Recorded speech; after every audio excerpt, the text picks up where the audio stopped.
The hospital corridor smelled of antiseptic and quiet despair, the kind that settles into the walls after years of whispered prayers and unspoken fears. Outside the maternity ward, people usually waited with flowers and trembling smiles, but that morning the air was sharp with tension. Nurses moved back and forth, careful not to linger, instinctively sensing that something ugly was unfolding just beyond the double doors. The young woman sat on a narrow bench, her hands resting protectively over her still flat stomach. She had given birth only hours earlier, her body aching, her heart exhausted yet overflowing with a fragile, newborn hope. She was pale, her hair pulled back hastily, eyes ringed with sleeplessness. This was supposed to be the safest place in the world for her now. Instead, it felt like a battlefield. Her mother-in-law stood in front of her, arms crossed tightly over her chest, lips pressed into a thin, unforgiving line.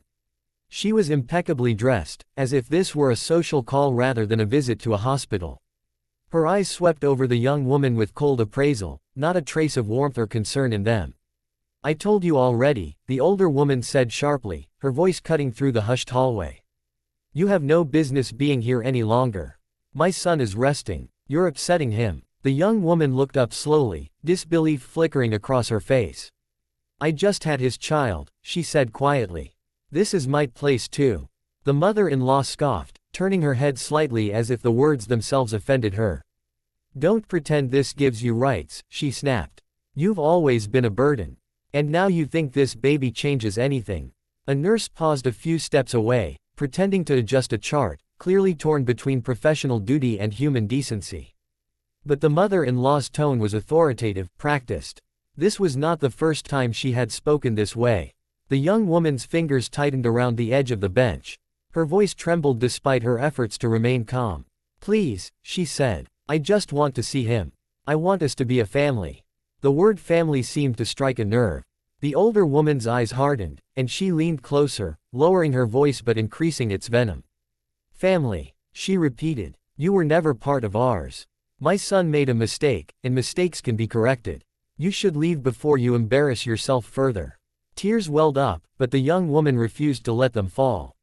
She had cried enough already, during labor, during the long night alone, during the realization that her husband had not come to see her once since the birth. Still, this moment felt like a final blow, delivered when she was weakest. "I have nowhere else to go," she whispered. "That's not my problem," the mother-in-law replied coolly. "Pack your things. I'll ask security to escort you out if you don't." The threat hung heavy in the air. The young woman felt the room spin slightly, her breath shallow and uneven. She glanced toward the ward doors, hoping, desperately, that someone would come out, that someone would intervene. But the hallway remained cruelly indifferent. Then, footsteps echoed from the far end of the corridor. They were steady, purposeful, and unlike the hurried pace of hospital staff. The mother-in-law noticed them too and straightened instinctively, smoothing her jacket, her expression shifting into something more composed. A man approached, tall and calm, his face marked by age and authority. His eyes moved from the young woman's tear-filled gaze to the rigid stance of the older woman. He took in the scene in a single glance, and something dark flickered in his eyes. "What's going on here?" he asked, his voice even but firm. The mother-in-law turned toward him, surprise flashing briefly before she masked it with a polite smile. "This is a private family matter," she said quickly. "There's no need for—" "I think there is," the man interrupted. The young woman stared at him, confusion giving way to shock as recognition slowly dawned. She tried to speak but couldn't. Her throat tightened, her heart pounding. The man stepped closer to her and placed a gentle hand on her shoulder. "Are you all right?" he asked softly. That single question broke her composure. Tears spilled freely now as she shook her head. "She wants me to leave," she said, her voice cracking. "She says I don't belong here." The man turned slowly to face the mother-in-law. The silence that followed was suffocating. "You're telling her to leave?" he asked. The older woman's confidence wavered. "I'm protecting my son," she replied defensively. "She's not good for him. She never was." "Enough," the man said. The word landed like a gavel strike. His expression was calm, but his eyes were unyielding. "You will not speak to her like that. Not here. Not ever again." The mother-in-law opened her mouth to argue, but no sound came out. Her face drained of color as realization hit her fully. You may have forgotten, the man continued, his voice low but powerful, that this hospital is partly funded by my foundation. And that your son's position at the company exists because I believed he was capable of building a stable family, not destroying one. Each word struck its mark. The older woman stood frozen, her lips trembling, completely speechless. The man turned back to the young woman. You are not leaving, he said gently. This is your child. This is your place. Anyone who tries to take that away from you answers to me. For a long moment, no one moved. The mother-in-law looked as though the ground had vanished beneath her feet. Her carefully constructed authority had crumbled in seconds. Without another word, she turned and walked away, her heels clicking sharply against the floor, her back stiff with humiliation. The young woman sagged slightly, overwhelmed by relief and exhaustion. The man helped her stand and guided her toward the ward doors. You're not alone anymore, he said quietly. You never should have been. As the doors closed behind them, the sterile hallway returned to its usual hush. But something had changed. The cruelty that had filled the space moments earlier was gone, replaced by the quiet certainty that injustice, no matter how deeply rooted, could still be confronted, and silenced, by the right voice at the right moment. The morning light filtered weakly through the tall hospital windows, casting pale reflections across the polished floor of the maternity wing. It should have been a place of joy, of whispered congratulations and gentle laughter, but for the young woman sitting alone near the wall, it felt unbearably cold. Her body was still sore from childbirth, her arms aching with the strange emptiness that followed when a newborn was taken for routine checks. She stared at her hands, trembling slightly, trying to convince herself that everything she was feeling was just exhaustion.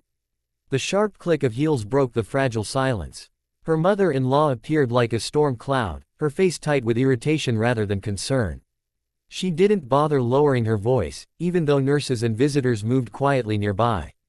I don't know what you're still doing here, the older woman said, stopping directly in front of her. You've caused enough trouble already. The young woman looked up, startled. I just gave birth, she replied softly. I'm waiting to see my baby. The mother-in-law let out a short, humorless laugh. Don't act innocent. You've trapped my son long enough. This child doesn't change who you are. The words stung more than the physical pain she was enduring. She swallowed hard, forcing herself to remain seated. I never trapped anyone, she said. I loved him. I still do. Love. The older woman snapped. If you truly loved him, you'd leave. You'd stop embarrassing our family. A nurse slowed her pace nearby, clearly uncomfortable, but the mother-in-law's commanding presence discouraged interference. She had the confidence of someone used to getting her way, someone who believed rules bent naturally around her. I want you out of this hospital, the older woman continued. My son doesn't need your tears or your drama. He's resting, and I won't have you disturbing him. The young woman's eyes filled, but she shook her head stubbornly. He hasn't even come to see me, she whispered. I thought at least you'd understand. Understand. The mother-in-law leaned closer, her voice dropping to a cruel whisper. You were never meant to be part of this family. You came from nothing, and that's exactly where you belong. The young woman felt as if the floor had disappeared beneath her. She pressed her palm against her stomach, a protective instinct stronger than humiliation. She wanted to scream, to defend herself, but the weight of exhaustion pinned her down. I have nowhere to go, she said quietly. That's not my concern, came the cold reply. Leave now, or I'll have security remove you. The threat echoed loudly in her ears. For a brief moment, she imagined standing up, walking out, and disappearing from their lives forever. But then she thought of her baby, tiny, helpless, and entirely dependent on her. Before she could respond, a calm but firm voice spoke from behind them. Is there a problem here? Both women turned. A man stood a few steps away, his posture relaxed yet authoritative. His hair was streaked with gray, his expression composed, but his eyes were alert, assessing every detail. This doesn't concern you, the mother-in-law said briskly, though a flicker of unease crossed her face. I believe it does, the man replied. He looked at the young woman, taking in her pale face and trembling hands. Are you being asked to leave? She nodded, unable to speak. The man's jaw tightened. He turned back to the mother-in-law.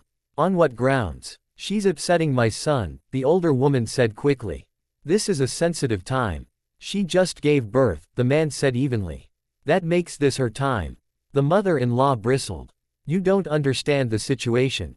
Oh, I understand more than you think, he said quietly. Recognition dawned too late. The color drained from the older woman's face as she realized who stood before her, a man whose name carried weight, whose influence stretched far beyond hospital walls. You will stop this immediately, he continued. You will not intimidate her, and you will not force her out. The hallway seemed to hold its breath. The mother-in-law opened her mouth, but no words came. Her authority, so absolute moments before, dissolved into stunned silence. This young woman is the mother of your grandchild, the man went on. If anyone doesn't belong here, it's the person bringing cruelty into a place meant for healing. The older woman looked around, suddenly aware of the eyes watching her. Nurses, visitors, even a doctor had paused, drawn by the tension. Her composure cracked. Without another word, she turned and walked away, her heels striking the floor with hurried, uneven steps. The young woman exhaled shakily, tears finally spilling over. The man stepped closer, his voice softening. You're safe, he said. No one will make you leave. Thank you, she whispered. I didn't know what else to do. You did exactly what you should have done, he replied. You stayed. A nurse approached then, gently touching the young woman's arm. Your baby is ready to see you, she said with a warm smile. The young woman's heart leapt. With the man's quiet support, she stood and followed the nurse toward the ward doors. As they closed behind her, the fear that had gripped her slowly loosened. Inside, cradling her newborn for the first time, she felt something shift. The pain, the humiliation, the loneliness, all of it faded beneath the steady rhythm of her child's breathing. For the first time that day, she allowed herself to believe that no matter how harsh the world could be, she was stronger than it thought. And somewhere beyond the hospital walls, a woman who believed she controlled everything had learned a lesson she would never forget. Cruelty may shout, but dignity, when defended, has the final word.